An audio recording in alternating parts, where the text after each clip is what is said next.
dais todo poder e bondade. Dai força àquele que passa pela provação. Dai luz àquele que procura a verdade, pondo no coração do homem a compaixão e a caridade. Dai ao viajor a estrela guia, ao aflito a consolação, ao doente o repouso, ao culpado o arrependimento, ao espírito a verdade, à criança o guia, ao órfão o pai. Que vossa bondade se estenda sobre tudo aquilo que criastes. No homem, piedade, paixão e a caridade para aqueles que vos não conhecem. O viajor, a esperança para aqueles que só. Que vossa bondade permita aos espíritos consoladores derramarem por toda parte a paz, a esperança e a fé. Deus, um raio, uma faísca do vosso amor pode abrasar a terra. Deixa-nos beber das fontes desta bondade fecunda e infinita, e todas as lágrimas secarão, todas as dores se acalmarão. Um só coração, um só pensamento subirá até vós como um grito de reconhecimento e de amor. Como Moisés sobre a montanha, nós vos esperamos com os braços abertos. Ó bondade, ó beleza, ó perfeição. E queremos de alguma sorte merecer a vossa misericórdia. Deus, dai-nos a força de ajudar o progresso, a fim de subirmos até vós. Dai-nos a caridade pura, dai-nos a fé e a razão. Dai-nos a simplicidade que fará de nossas almas o espelho onde se deve refletir a vossa imagem. Assim seja.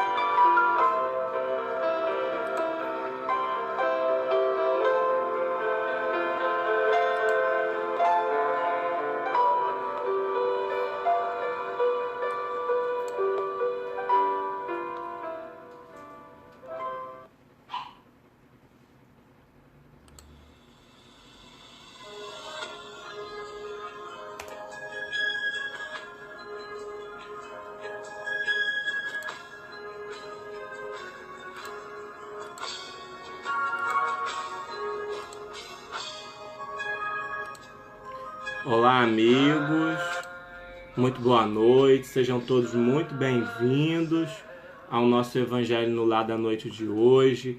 Eu quero agradecer imensamente a todo mundo que já está presente, que está chegando aqui na sala da nossa casa, do nosso lar, para mais esse encontro da noite de hoje, onde estaremos juntos estudando, refletindo, dialogando em torno do Evangelho. E eu lembro sempre nesses momentos iniciais da necessidade da sua contribuição. Isso mesmo, você pode contribuir com a nossa atividade através da divulgação.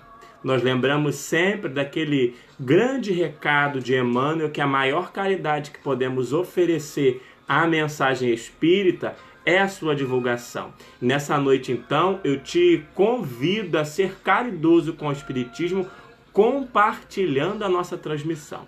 Isso mesmo, você que já está conosco, sinta-se acolhido, sinta-se recebido e já comece a participar contribuindo. Compartilhe aí a nossa transmissão no seu Facebook pessoal, claro, se você se sentir à vontade.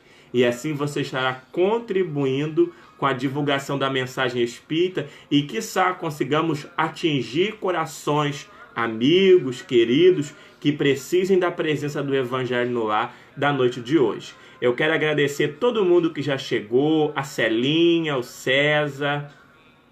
Quero agradecer a presença da Maúde, da Luísa, da Jussara, da Alessandra, da Aparecidinha, da Eliceia, da Daniele, da Júlia, seja muito bem-vinda, da Maria Barreto, da Judite, da Maria Aparecida, Rosângela, Vladimar, Laila, Jaciana, Fátima, Eliane Ramos, seja bem-vindo, Maria Cristina, seja bem-vindo, Regina, Esteve, seja bem-vindo. Leonor Castilho, Soledade, Flores Bela, Cristiane, muitos companheiros que estão chegando para participar conosco. Sejam todos bem-vindos, acolhidos. Compartilhem aí conosco de que cidade você é, de que lar nesse instante você se reúne ao nosso lar. Porque a partir de agora, pelo Facebook do Evangelho no Lar,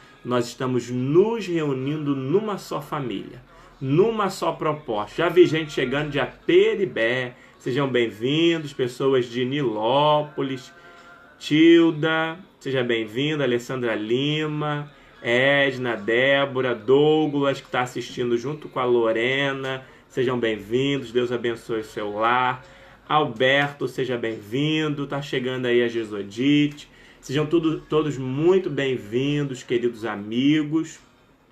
Hoje é a segunda oportunidade de nós estarmos reunidos nesse lar diferente, que é exatamente o nosso Facebook, criado exclusivamente para realizar o nosso Evangelho no Lar. Todos os domingos, às 9h30, esse espaço se transforma no nosso lar coletivo para refletirmos sobre o Evangelho, sobre o ambiente do nosso lar, o ambiente fraterno do nosso lar. Na semana passada foi o nosso primeiro encontro nessa casa nova e nós fizemos um Evangelho no Lar todo diferente. Nós refletimos sobre a importância da atividade, o que Bezerra de Menezes diz sobre isso, como foi o primeiro estudo do Evangelho no Lar iniciado por Jesus na casa de Pedro. Quem não assistiu, eu recomendo ir lá no Facebook e assistir o Evangelho no Lar de semana passada, pois vai entender a importância desse momento que nós estamos reunidos aqui. E hoje nós estamos retornando à atividade da forma como ela era antes, que é através do estudo do Evangelho segundo o Espiritismo. Vamos estudar o capítulo 1º de O Evangelho segundo o Espiritismo. Mas antes nós vamos então para a nossa leitura, preparando aí o ambiente do nosso lar nesse instante para as nossas reflexões. E como estamos iniciando hoje em O Evangelho segundo o Espiritismo, não poderíamos deixar de aproveitar essa oportunidade. Já vi Heloísa chegando aí, Jesodite já tinha chegado, Márcia Leite, Renata, a Eliana lá de Teresópolis, da Casa Espírita do Irmão Tomás, a Márcia, Yara, Mara chegando também, Solange de Petrópolis, sejam bem-vindos. Nós vamos então, para preparar o nosso ambiente de hoje, fazer a leitura do prefácio de O Evangelho segundo o Espiritismo, que é assinado por nada mais, nada menos do que o Espírito de Verdade. Então a nossa mensagem preparatória na noite de hoje é o prefácio de O Evangelho segundo o Espiritismo, que diz assim: os Espíritos do Senhor, que são as virtudes do céu, qual imenso exército que se movimenta ao receber as ordens do seu comando, espalham-se por toda a superfície da terra. E semelhante a estrelas cadentes, vem anunciar os caminhos e abrir os olhos aos cegos. Eu vos digo, em verdade, que são chegados os tempos em que todas as coisas hão de ser restabelecidas no seu verdadeiro sentido, para dissipar as trevas, confundir os orgulhosos e glorificar os justos. As grandes vozes do céu ressoam como sons de trombetas, e os cânticos dos anjos se lhes associam. Nós os convidamos, a vós homens, para o divino concerto. Tomai da lira, fazei uníssonas vossas vozes, e que, num só hino sagrado, elas se estendam e repercutam de um extremo ao outro do universo. Homens, irmãos a quem amamos, aqui estamos, junto de vós. Amai-vos também uns aos outros, e dizei do fundo do coração, fazendo as vontades do Pai que está nos céus. Senhor, Senhor, e podereis entrar no reino dos céus. A mensagem é assinada pelo Espírito de Verdade. Uma mensagem consoladora que nos traz ideia da grande organização espiritual para que se cumpra a vontade do Senhor, no sentido de serem chegados os tempos em que se irá dissipar as trevas, confundir os orgulhosos e glorificar os justos. Vamos então orar, iniciando o nosso evangelho na noite de hoje.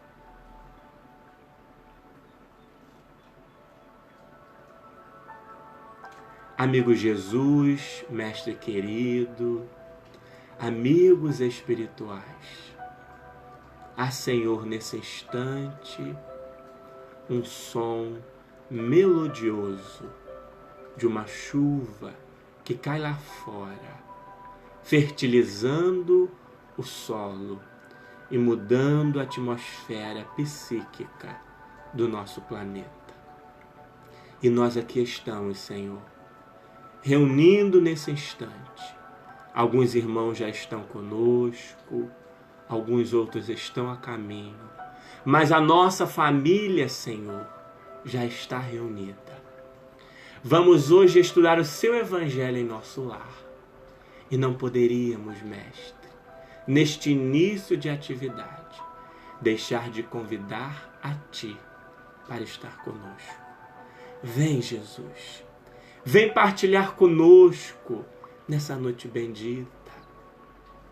Vem orientar os nossos pensamentos, conduzir as nossas reflexões, ampliar os horizontes do nosso olhar, para que a mensagem do Teu Evangelho, para que a boa nova bendita nos traga recursos eficazes para a vida diária. Envolva o nosso lar, Senhor, permitindo com que nesse momento em que tantas mentes se reúnem, cada espaço físico seja visitado por energias de paz. Pouco a pouco, Senhor, vamos sentindo a Tua presença entre nós.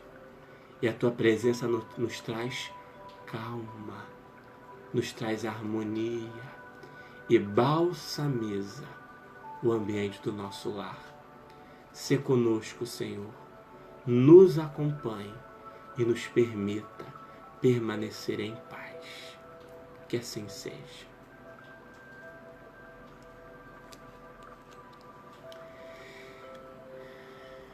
Queridos amigos, nós vamos então agradecer mais uma vez aí a presença de quem chegou depois. A Nilce, seja bem-vinda.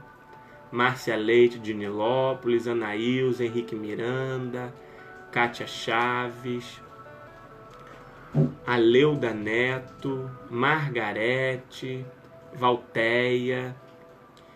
Sejam todos muito bem-vindos. Nós vamos iniciando o nosso evangelho.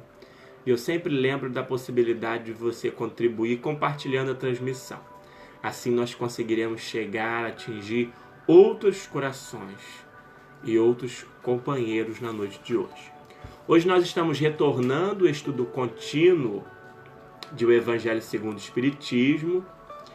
E nós vamos começar então pelo capítulo 1 de O Evangelho segundo o Espiritismo.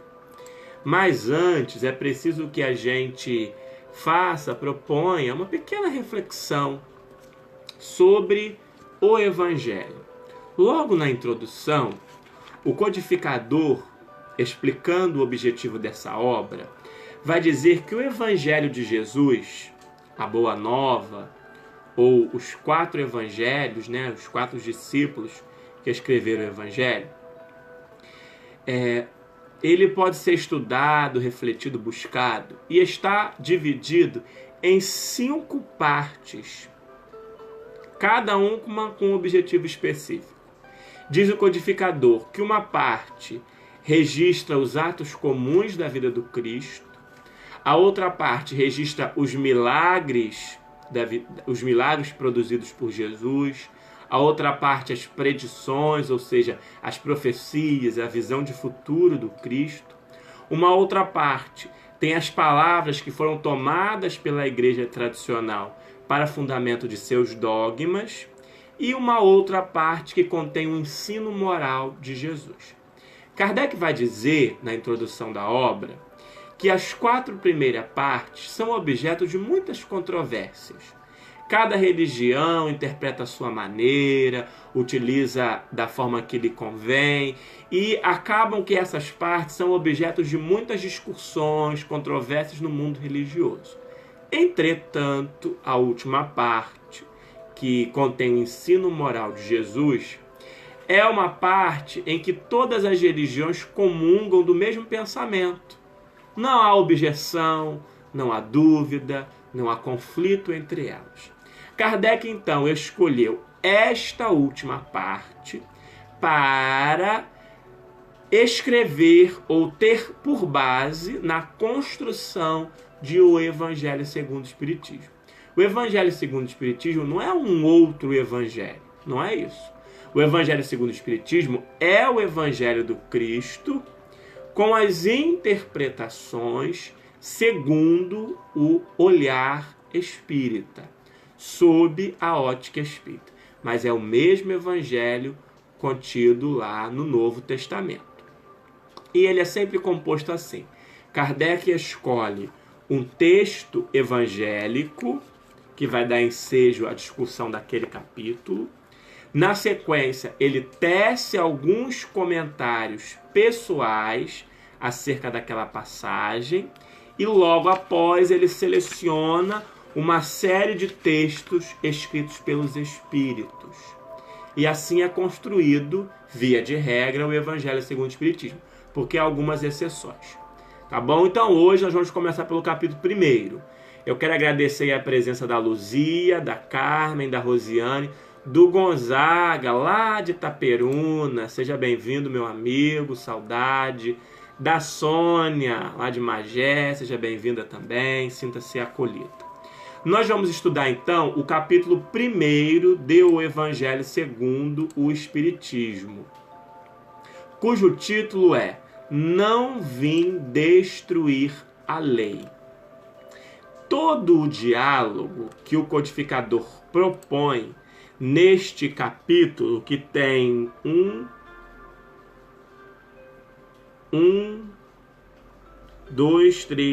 5 itens específicos, ele acontece com base no Evangelho de Mateus, capítulo 5, versículo 17 e 18, quando o evangelista teria registrado que Jesus haveria de ter dito: Não penseis que eu tenha vindo destruir a lei ou os profetas.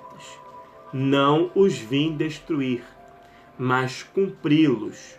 Porquanto, em verdade vos digo, que o céu e a terra não passarão, sem que tudo o que se acha na lei esteja perfeitamente cumprido, enquanto reste um único iota e um único ponto. Então, com base neste trecho do Evangelho de Mateus, Kardec escreve a série de comentários contidos no capítulo 1 de O Evangelho segundo o Espiritismo. É interessante que, se alguns companheiros forem notar, vão perceber que na maioria dos livros espíritas, as referências estão contidas por uma extração de mensagens, de trechos do Novo Testamento. O espírita se debruça muito no estudo do Novo Testamento, ainda que também estude o Velho Testamento. Entretanto, nós, enquanto espíritas, temos clareza no sentido de que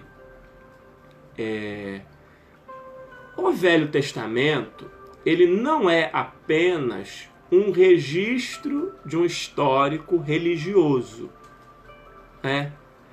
Muitas religiões têm uma certa veneração ao Velho Testamento e o tomam ao pé da letra. Entretanto, o Velho Testamento, que primeiro é reflexo da cultura e da crença religiosa predominante à época, que não era o cristianismo. Haja vista que o cristianismo surge com o Cristo e o Velho Testamento é anterior à vinda do Cristo. Então o Velho Testamento contém os registros, as reflexões da cultura histórico-religiosa da época. E como qualquer livro histórico, ele conta a história da época sob o ponto de vista de quem escreve, não é mesmo? Se nós formos estudar os livros de história que contam a história do nosso país, nós vamos ver que cada autor faz a sua leitura sobre os fatos, faz a sua narrativa, conta os fatos sob o seu ponto de vista. O Velho Testamento, então, boa parte dele, lembrando que o Velho Testamento é formado por 5 livros. O livro de Gênesis, Êxodo, Levíticos, Deuteronômio e Números. Boa parte desses livros contém registros históricos, narrativas de histórias que foram vivenciadas naquela época. Claro que contadas sob o ponto de vista de quem escreve. Então tem alguns registros de violências, de atrocidades, e etc, etc, etc. E tem também o conteúdo religioso que está ali presente, alguns mandamentos de ordem religiosa. Quando o Cristo surge, ele diz que ele não vinha destruir a lei. Que lei era essa? A que estava prevista no Velho Testamento. Entretanto, Jesus se dirige à legislação de ordem religiosa moral. O Cristo, entretanto, não faz referência, e nem haveria de ser, já que toda a sua vida física na terra vai contra muitos dos preceitos de violência, de irracionalidade prevista no Velho Testamento. Então Jesus diz que ele veio cumprir a lei moral, cumprir a lei religiosa prevista no Velho Testamento. E aí, Kardec escolhe como primeiro item de diálogo neste capítulo, conversar conosco sobre Moisés. Eu lembro sempre que você pode contribuir com a nossa reflexão, deixando o seu comentário, na medida do possível, nós vamos fazendo leitura e dialogando aqui em conjunto, já que esse é o nosso grande objetivo no Evangelho no Lar. Colocar o Evangelho à disposição para que todos consigam dialogar, refletir sobre os textos lidos. Quero agradecer a presença da Verônica, da Ione, da Liliane, da Vera Lúcia, da Regina, da Ivane, do Tarcísio, que chegaram aí também. Eu vi a Nair por aí. Lembrando sempre que você pode contribuir compartilhando a nossa transmissão. Vamos então para o item 2, onde Kardec começa o diálogo sobre Moisés. Diz assim: na lei mosaica, há 2 partes distintas: a lei de Deus, promulgada no Monte Sinai, e a lei civil ou disciplinar, decretada por Moisés. Uma é invariável, a outra, apropriada aos costumes e ao caráter do povo, se modifica com o tempo.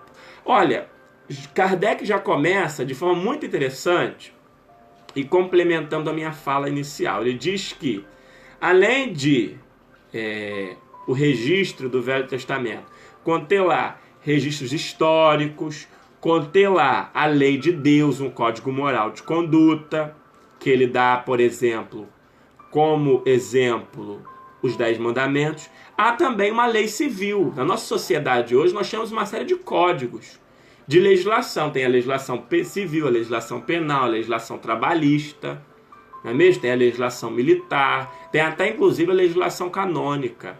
Então há uma série de leis que estão estabelecidas em códigos que disciplinam a vida social. Então no Velho Testamento tem também o registro dessa lei.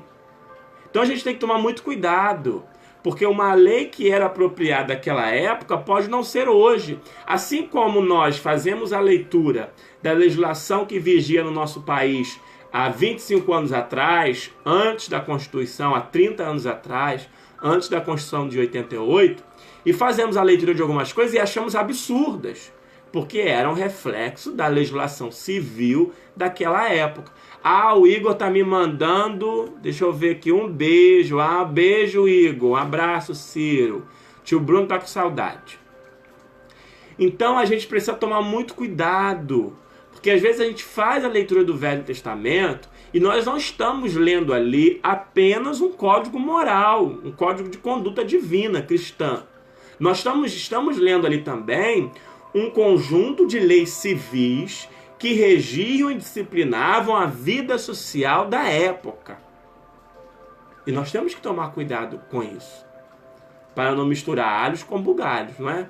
Assim como nós achamos absurdo alguma legislação que vigia há tempos atrás e que daqui a 50 anos vamos olhar para a legislação de hoje, legislação civil, legislação penal, e vamos achar absurdo algumas coisas que eram possíveis ou que eram obrigações,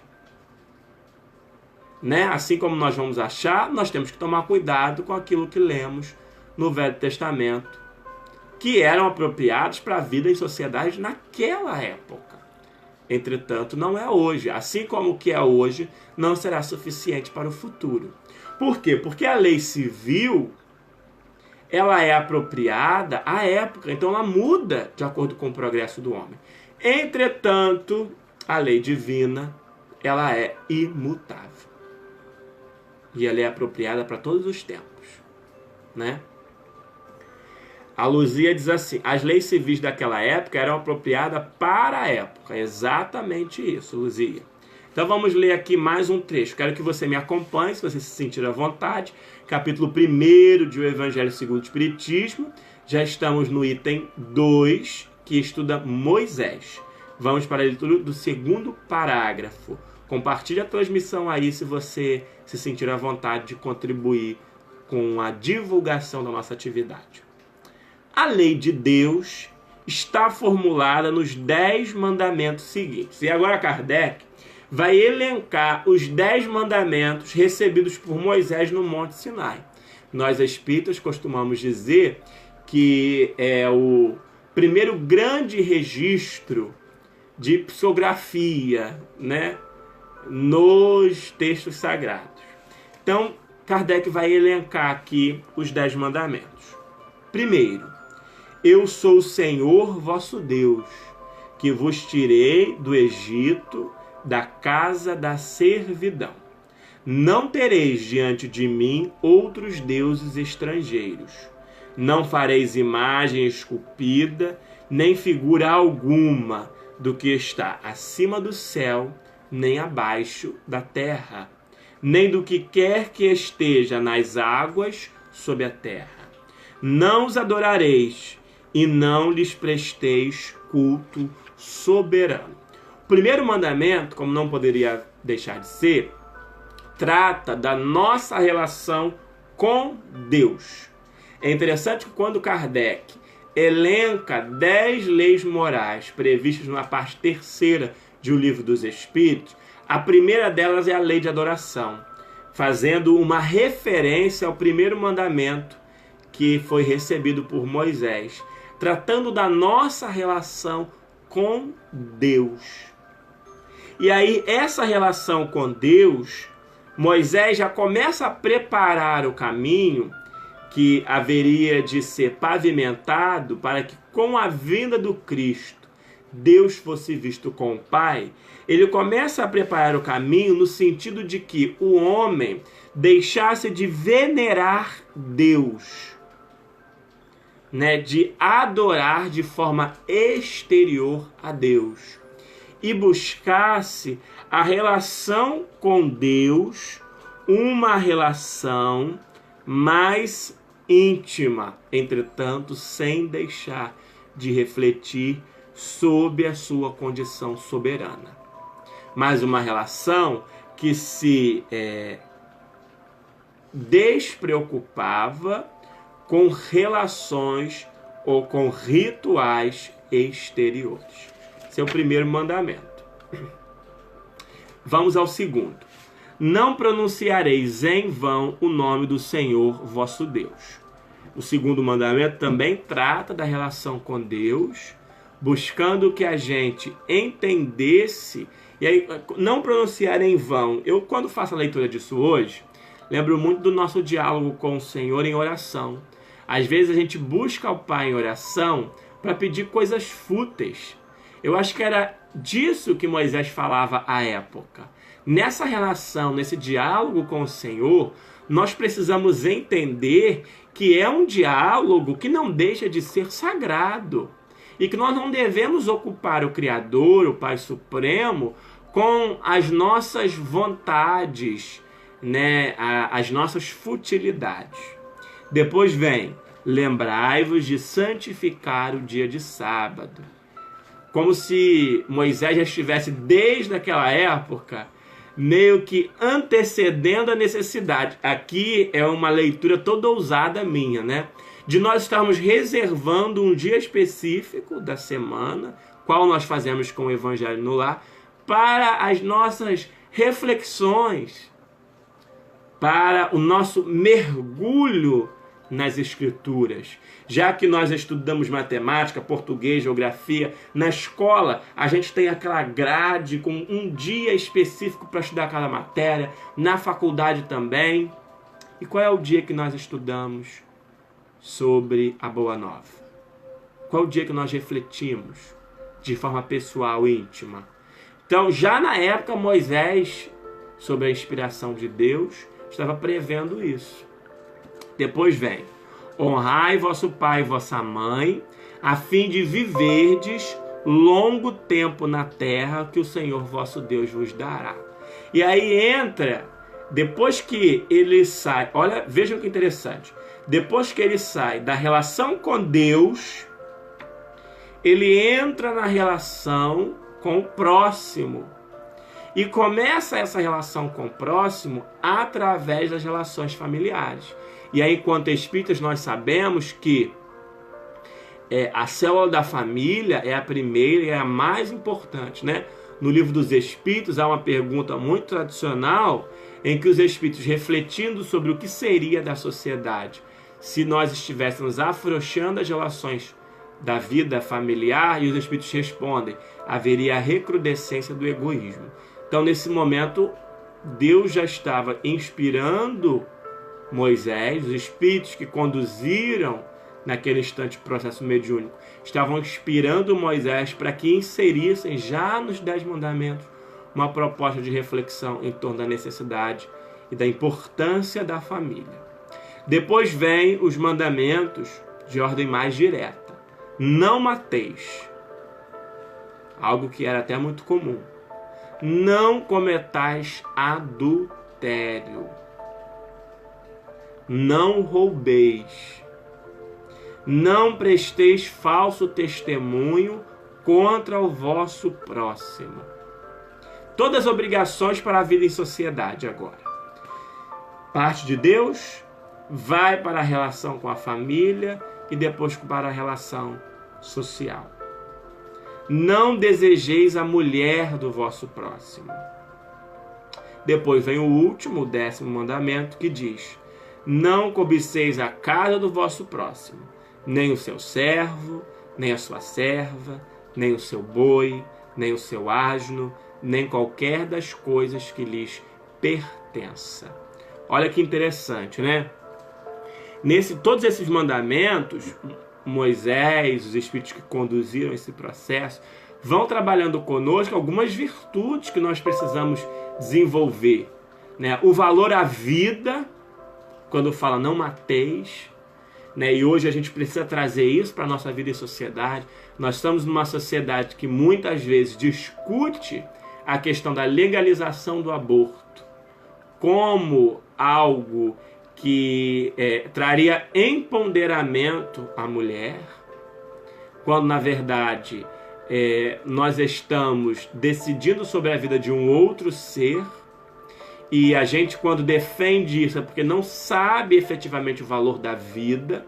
E já na época de Moisés estava previsto o mandamento exclusivo para o diálogo em torno do valor da vida.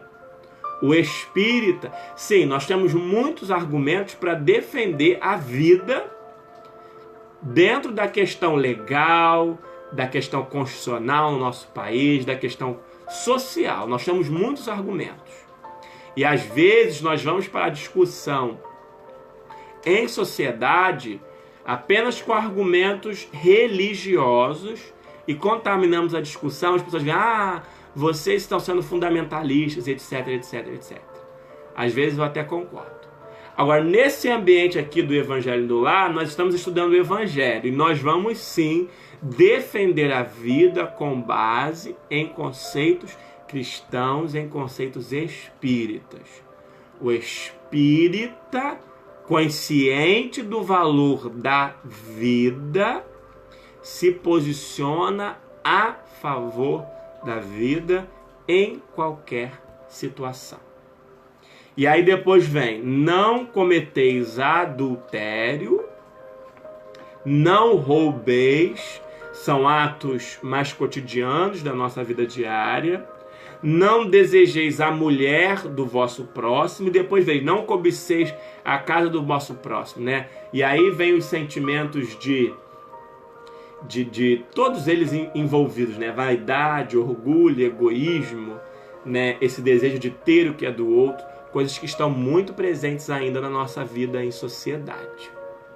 Quero agradecer a presença do Marcos Duarte, seja bem-vindo, da Dorilã, da Vera Castelo de Petrópolis, da Márcia Leite, Maria do Carmo, da Dilma, da Monique.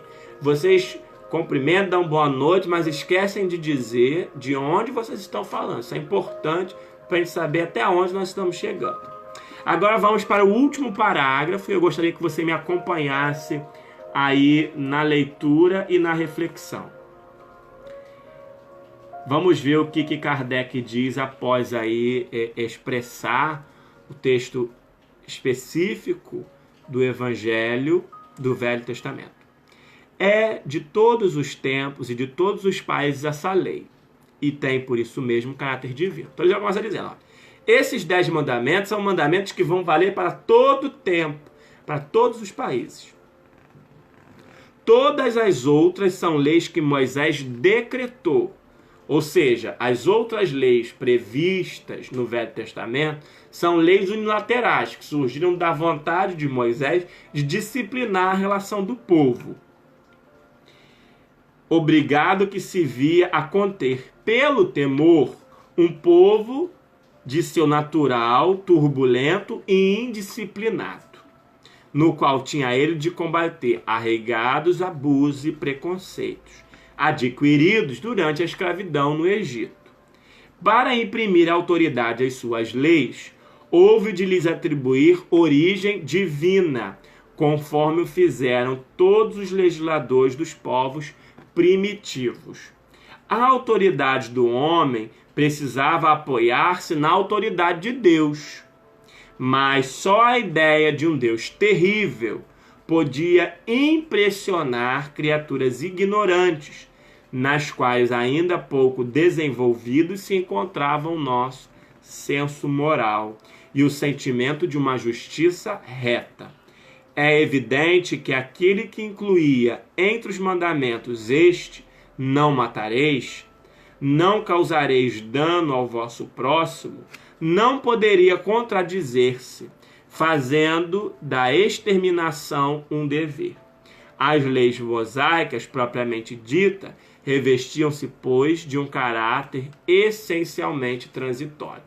E aí Kardec faz uma relação interessante, alguns textos, né, que já teve a oportunidade de estudar o Velho Testamento, alguns textos, tem registros, como a gente falou, da lei civil da época, que dão orientações de extermínio e etc. Ele diz, não, a lei divina, ela não poderia propor isso. Então, por isso que nesse instante, a reflexão muito sensata acerca do valor da vida. E vai falar que muitas daquelas leis que estavam previstas no Velho Testamento, no Pentateuco Mosaico, sobretudo, eram necessárias para conter a vida em sociedade naquela época, de um povo que era extremamente violento, arraigado às relações materiais e que precisava temer um ser divino para conter os seus impulsos. Entretanto, graças a Deus, hoje, depois que Jesus surge, vamos estudar isso semana que vem, propondo a visão de Deus como Pai, nós vamos desconstruindo essas questões para crê-lo como um Pai amoroso, bom, que tem por nós, por todos nós, amor infinito. Né? Então, deixa eu ver se mais alguém fez algum comentário aqui. A Vera disse que é de Petrópolis. Deixa eu ver. Nelma, acho que está dizendo que é de Volta Redonda. Christian de Santa Aleixo. Leonor de São Paulo. Dilma de Teresópolis.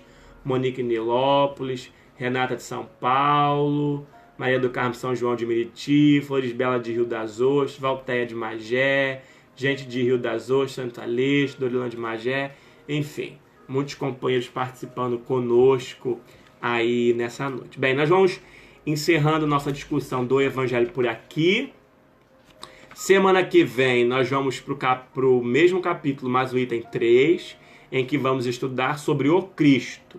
A Regina diz assim: seria o amar a Deus sobre todas as coisas e o próximo como a ti mesmo. Acho que ela está querendo, o que seria o amar a Deus sobre todas as coisas e o próximo como a ti mesmo, em linguagem da época. Isso vai muito da concepção de Deus que nós temos, né, Regina? A partir do momento em que a gente enxerga Deus nas suas criações, eu acho que o amor efetivo a Deus é o cuidado, né? Tem sempre uma fala no jargão popular que diz que quem ama, cuida. Não é mesmo? Então, quem ama a Deus, cuida de Deus. E como é cuidar de Deus? Cuidar de Deus é cuidar das suas criações. É ter amor para aqueles que são obras de Deus. Já que nós não podemos ver fisicamente o Criador, amá-lo seria cuidar as suas criações. E essa questão do primeiro mandamento de Moisés, fazer referência a Deus, o resumo de toda a lei proposto pelo Cristo, amarás o Senhor teu Deus de todo o teu coração, de toda a tua alma, com todas as tuas forças, fazer referência a Deus. E a primeira das 10 leis previstas na terceira parte do Livro dos Espíritos, fazer referência a Deus, está nos dizendo que a relação com Deus, a nossa relação com Deus, é algo de extrema importância. Nós damos pouco valor à discussão em torno disso, porque a maneira como nós enxergamos o Criador vai ditar a nossa relação com o próximo. Quantas vezes nós já vimos escrito, eu esqueço o nome, daquele espaço nos caminhões que o pessoal escreve frases, né? Lá embaixo, assim, nos caminhões, tem sempre frases escritas. E às vezes a gente lê algumas frases assim: não sou dono do mundo, mas sou filho do dono. Depois tem alguém que escreve assim: foi Deus que me deu. Algumas frases assim. Veja que interessante. Isso expressa uma relação com Deus. A pessoa que diz assim: não sou dono do mundo, mas sou filho do dono. Qual é a visão que esse ser tem de Deus? De que o Senhor é um soberano. É um rei que controla, conduz, administra um patrimônio. Como essa pessoa que tem essa concepção de Deus se relaciona com o mundo? Dessa forma, valorizando os bens materiais. Da mesma forma aquele que diz assim: foi Deus quem me deu. Que concepção a pessoa tem isso? Que Deus escolhe uns para dar as coisas, outros para não dar. Então, se ele me escolheu para dar e não te escolheu para dar, é porque ele ama mais a mim do que a você. Então, por que eu tenho que ter para contigo uma relação de respeito? Não. Se eu preciso conquistar aquilo, eu vou te atropelar para conquistar.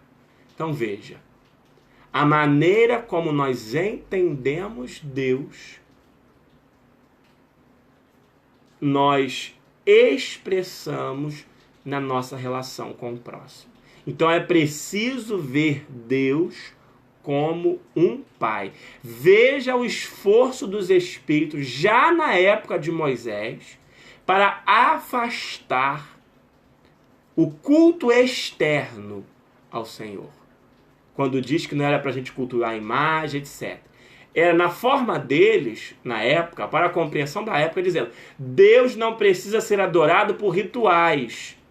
Deus não precisa ser venerado com doações externas.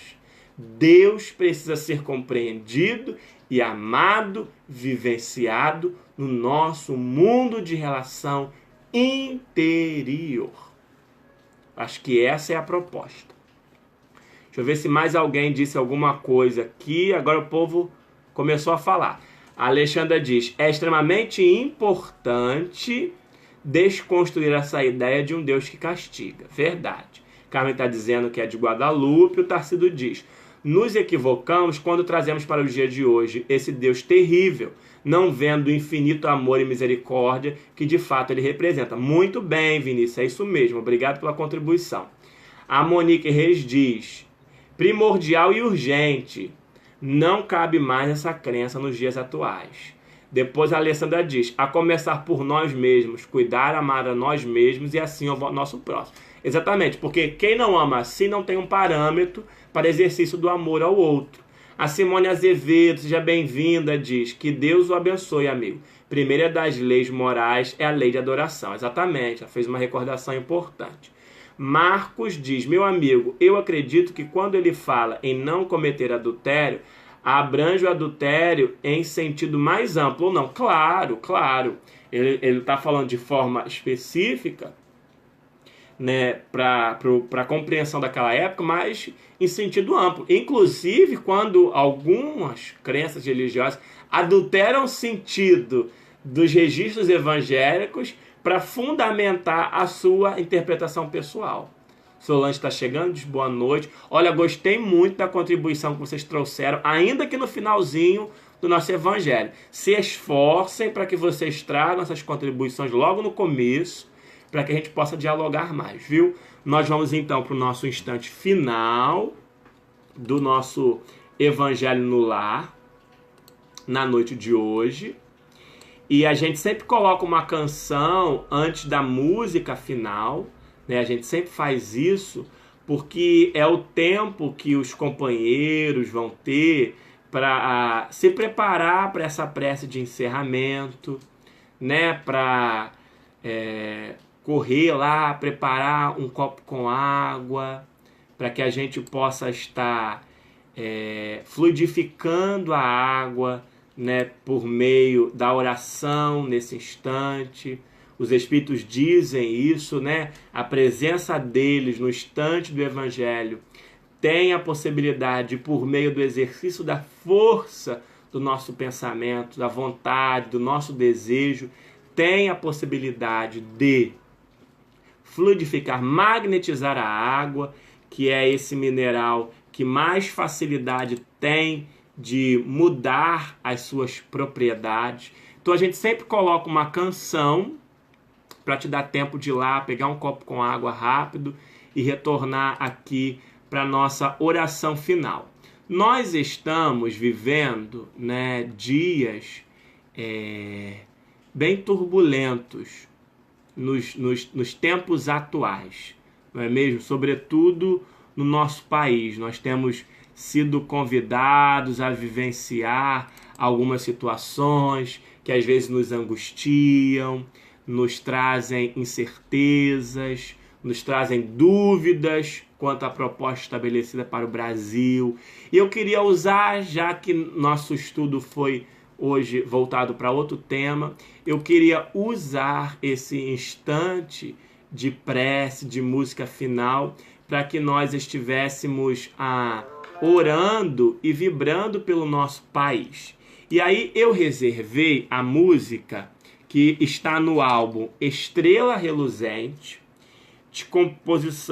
a música é de composição de César Tucci, está no álbum de Estrela Reluzente, que foi editado pelo Departamento de Infância e Juventude da Federação Espírita do Estado do Espírito Santo.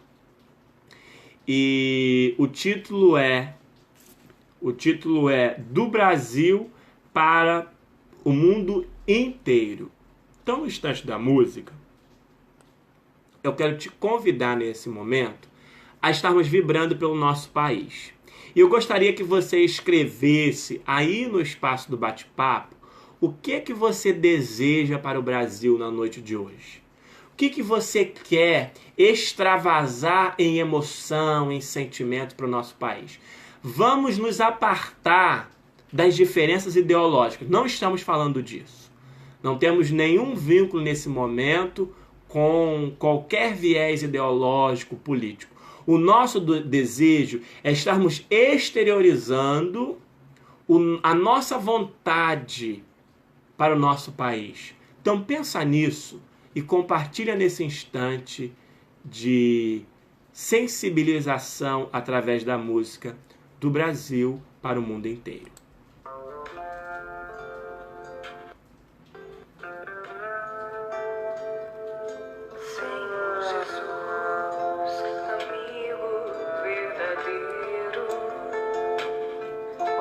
Sabemos porque estamos no Brasil.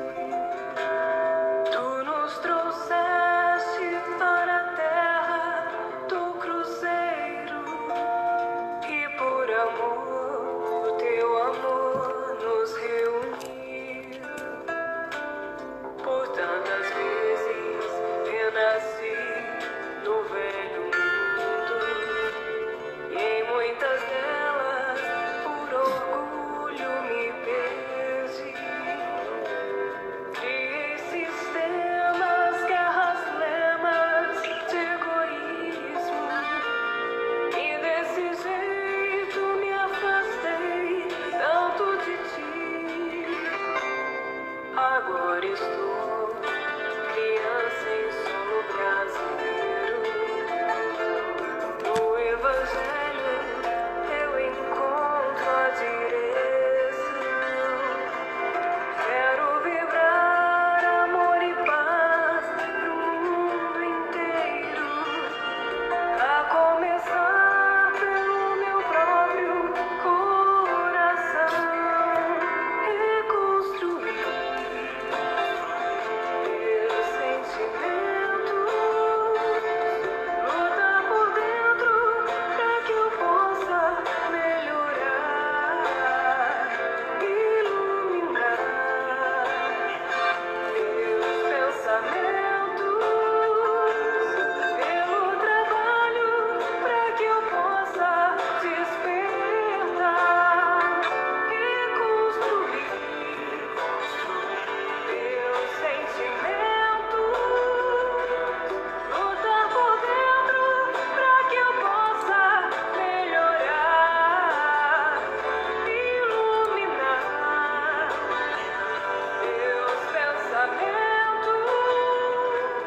pelo trabalho pra que eu possa despertar nas terras do Brasil, com as cores do Brasil.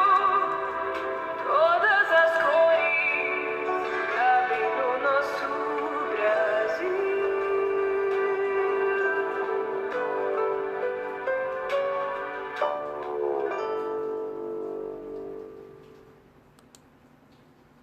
Queridos, eu li muitas coisas boas que foram desejadas, mais humanidade, mais amor ao próximo, mais paz, mais serenidade, um convite a que a gente pacifique as nossas relações, prosperidade, união, igualdade, justiça, humildade. Eu não sei se você conseguiu ouvir bem aí a música, mas a letra diz assim: Senhor Jesus, amigo verdadeiro, hoje sabemos por que estamos no Brasil. Tu nos trouxestes para a terra do cruzeiro e por amor, no teu amor, nos reuniu. Por tantas vezes renasci no velho mundo. Em muitas delas, por orgulho, me perdi. Criei sistemas, guerras, lemas de egoísmo. E desse jeito me afastei tanto de ti. Agora estou criança em solo brasileiro. E no Evangelho eu encontro a direção. Quero vibrar amor e paz para o mundo inteiro, a começar pelo meu próprio coração. Reconstruir meus sentimentos, lutar por dentro para que eu possa melhorar. Iluminar meus pensamentos pelo trabalho para que eu possa despertar. Reconstruir meus sentimentos, lutar por dentro para que eu possa melhorar. Iluminar meus pensamentos pelo trabalho para que eu possa despertar nas terras do Brasil, com as cores do Brasil. Todas as cores cabem no nosso Brasil. Então, com esse sentimento de fraternidade pelo nosso país, que é o que eu desejo nessa noite, eu quero te convidar a fechar os teus olhos para fazermos a nossa oração final.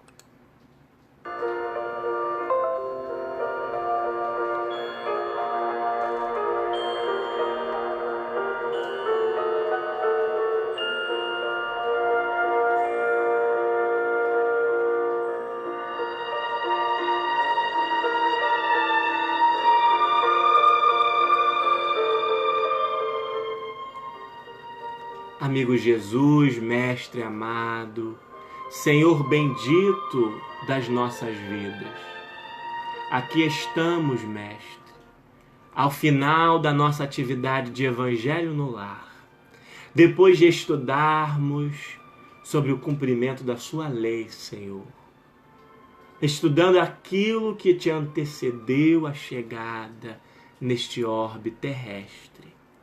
Estivemos refletindo, vibrando ao ensejo da canção pelo nosso país, Senhor.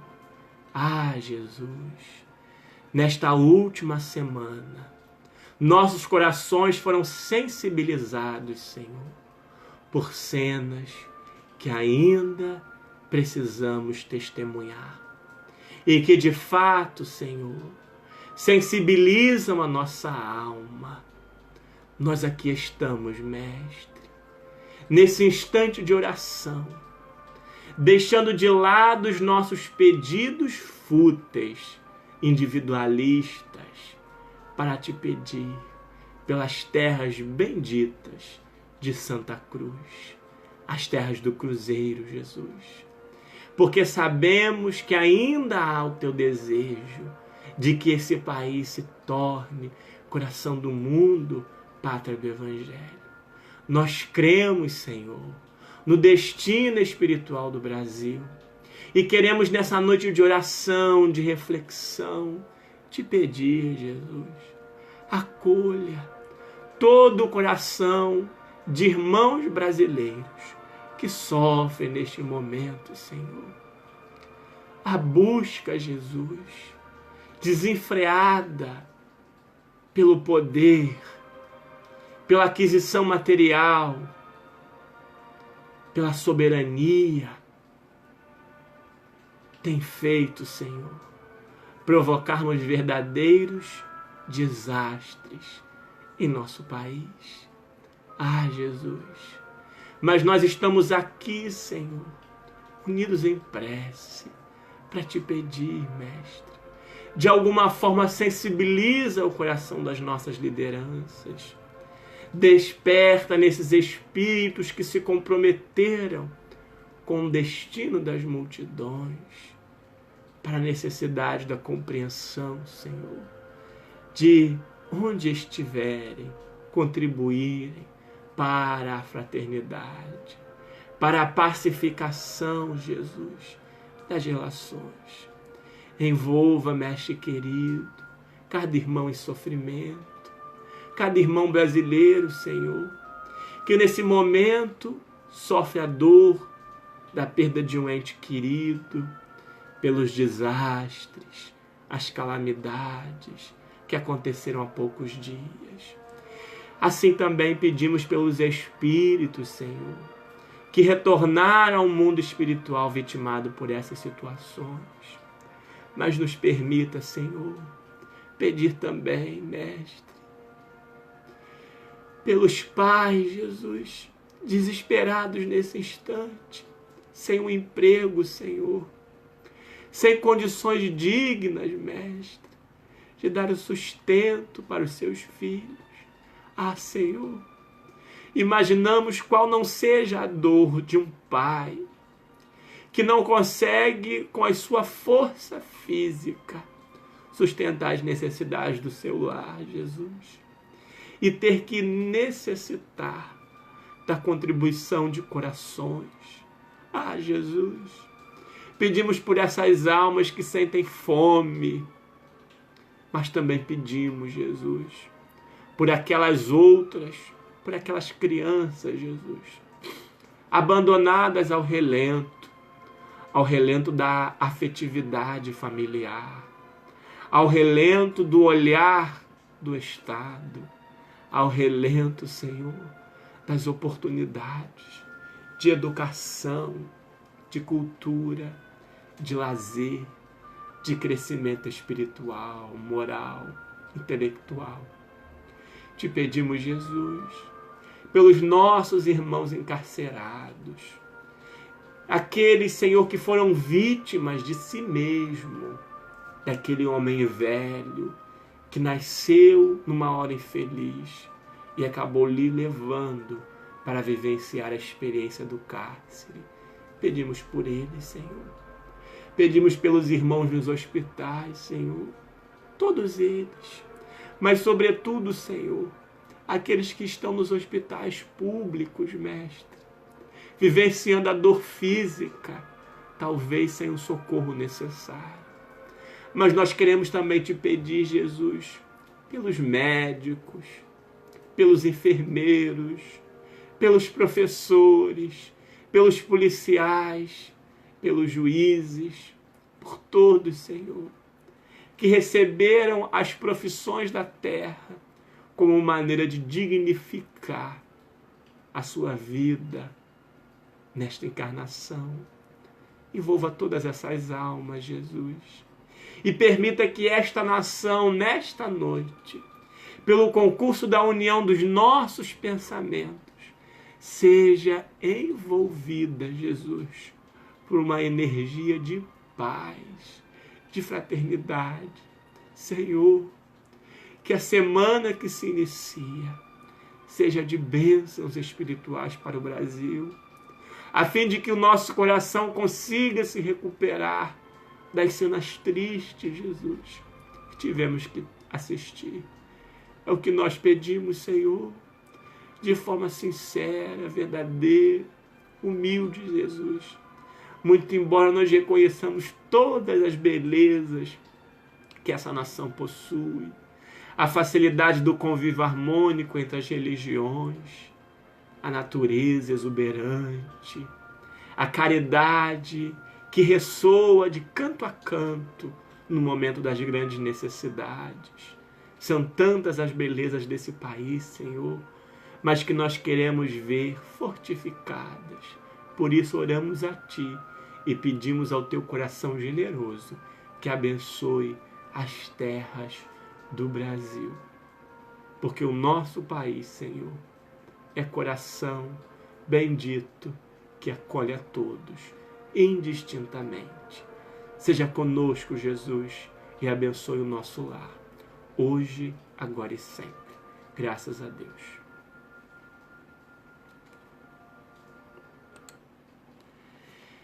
Queridos amigos, quero agradecer o pessoal que participou. Aparecida, alguém desejou empatia, muito bacana, compaixão, tô vendo aqui. Aparecida falou que essa música toca no coração. A Regina também fala que ela contribui para o exercício da reforma íntima. Queridos, muito boa noite. Eu lembro sempre que nós estamos realizando uma atividade diariamente, que é a nossa prece diária. Todos os dias, entre 6h30 e as 7 horas da manhã, eu realizo uma oração, uma prece e envio automaticamente para aqueles que estão na minha lista de transmissão no WhatsApp. E aí você, que às vezes está na correria do dia a dia, saindo para o trabalho, não tem tempo de fazer uma oração, mas pode colocar um fone de ouvido, indo dentro do ônibus, dentro do trem, dentro do metrô, caminhando para ouvir uma oração e aí se tranquilizar, se conectar com Deus. Se você desejar, me manda o seu WhatsApp aí, inbox, pelo Message, ou no meu Facebook pessoal, Bruno Lourenço, ou no Facebook do Evangelho no Lar, que eu vou te cadastrar na lista de transmissão e você vai receber todos os dias a nossa prece diária. Eu agradeço muito o carinho de vocês. Eu quero dizer que nós também estamos com um perfil do Evangelho no Lar no WhatsApp. Então procura lá, evangelho.lar no WhatsApp. Você vai ver a logozinha da árvore, do livro. Segue lá, porque nós estamos sempre postando frases do Evangelho nesse perfil do Instagram, né? Vamos multiplicar essa bênção bendita com o Evangelho em nossas vidas, em todas as redes sociais. Muito obrigado pela sua presença e até o domingo que vem, às 21h30, aqui no nosso Facebook, para realizarmos o nosso Evangelho no Lar. Lembre-se sempre que nada deve nos perturbar, nada te amedronte. Tudo passa, a paciência tudo alcança. A quem tem Deus, nada falta. Só Deus basta. Deus abençoe o seu lar e o seu coração.